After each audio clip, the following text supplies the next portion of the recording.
and welcome to Fishing with Brent, Madeline, Grandma, and Justine. Today we're going to teach you how to fish. So first, I'm going to give you what you need. First, you got to start off with a dip. Madeline?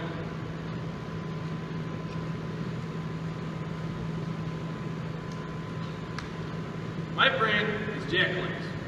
They make the best beef jerky chew out there. It's delicious and it's great for you. First thing you need, a fishing pole. Alright? These are very cheap. You can buy them for about 25 bucks. Go to Big R. The next thing you need would be a tackle box. I bought this for $60 at Bass Pro. It was not worth the money. I can't hold jack squat. As you can see, Grandma, could you please come forward? It is filled with artificial bait, tools, bobbers, and lures. Now the next thing you'd need for if you're going to keep, eat, and clean fish is a knife. These are about 15 bucks, and you can get them at any outfitter store. Now, another thing you'd need would be a lighter.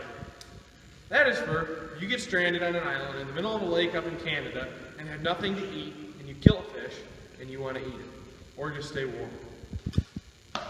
Alright, the next thing you're going to want is a couple personal items that you just, it's nice to have around. First thing you're going to want, my trusty Steed Gerber survival knife. This thing weighs about 2 pounds and it hurts when you get hit by it. It also does some damage to the fish. It also comes with a fire starter in case you forget your lighter, and directions on the back on how to signal a plane if you're ever lost in the Canadian wilderness. We're in Minnesota. No, we're in Canada. Now, next thing you want, I can get it out of the bag here, is a hatchet. This hatchet is equipped with a sheath to go on your waist and a hacksaw so you can cut trees for fires. It's really useful when you're needing wood for your fire in Canada.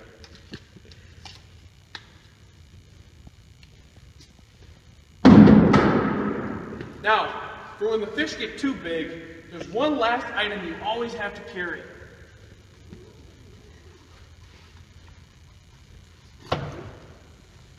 That would be a gun. It also keeps people away from stealing your fish and keeps the bears away too.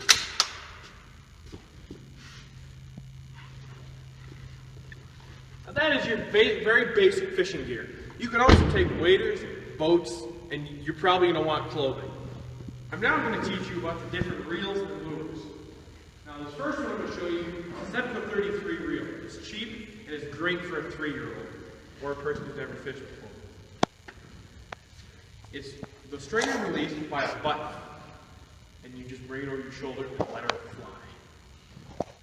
The next reel I'm going to show you is an open face reel. Now this line is let go by this little spool here, and it's used for intermediate fishers. Whatever you want to say.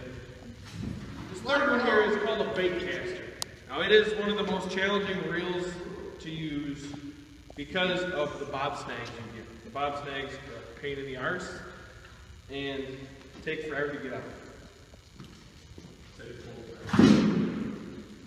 Next thing I'm going to talk about is the fishing lures. There's a couple different types of fishing lures. You have your top water, such as buzz baits. You have your just below the surface, such as my spinners, if I can find them. They're in here somewhere. Here.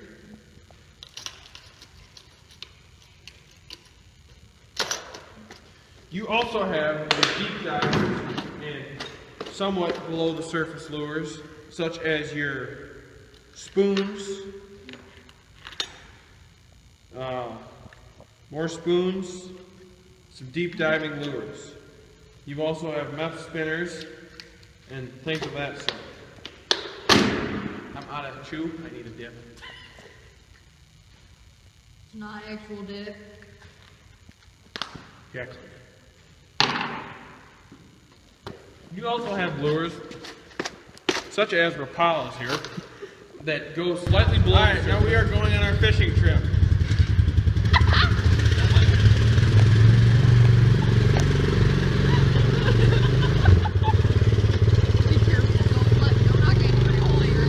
I got his knees.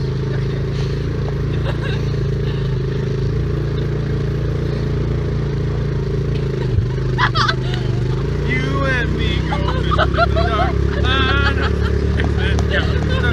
Just moving slow down by the river in the full moonlight. We'll be falling in love in the middle of the night. Just moving slow, staying the whole night through. Feels so good to be with you. Hey, we're here. Yay! Well, time to go swimming. We are now fishing at the ditch behind my house. I have a hatchet on my waist. It's very tight, so I gotta take it off. And I'm gonna go walk downstream and fish. And my waders demonstrate proper fishing technique. I believe this green stuff on the top of the lake is from eutrophication because my next door neighbor pumps his septic tank into this ditch.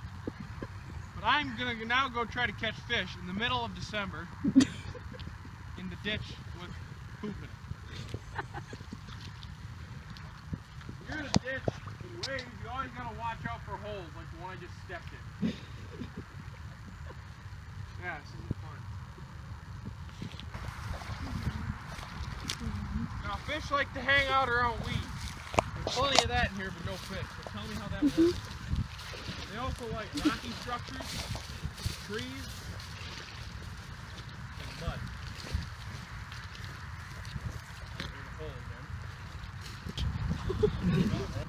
Thank you for viewing our TV program today, Fishing with Bigman. We hope we taught you something about fishing in a freshwater ecosystem. Now, have a nice day, and please subscribe to Andy Graham on YouTube.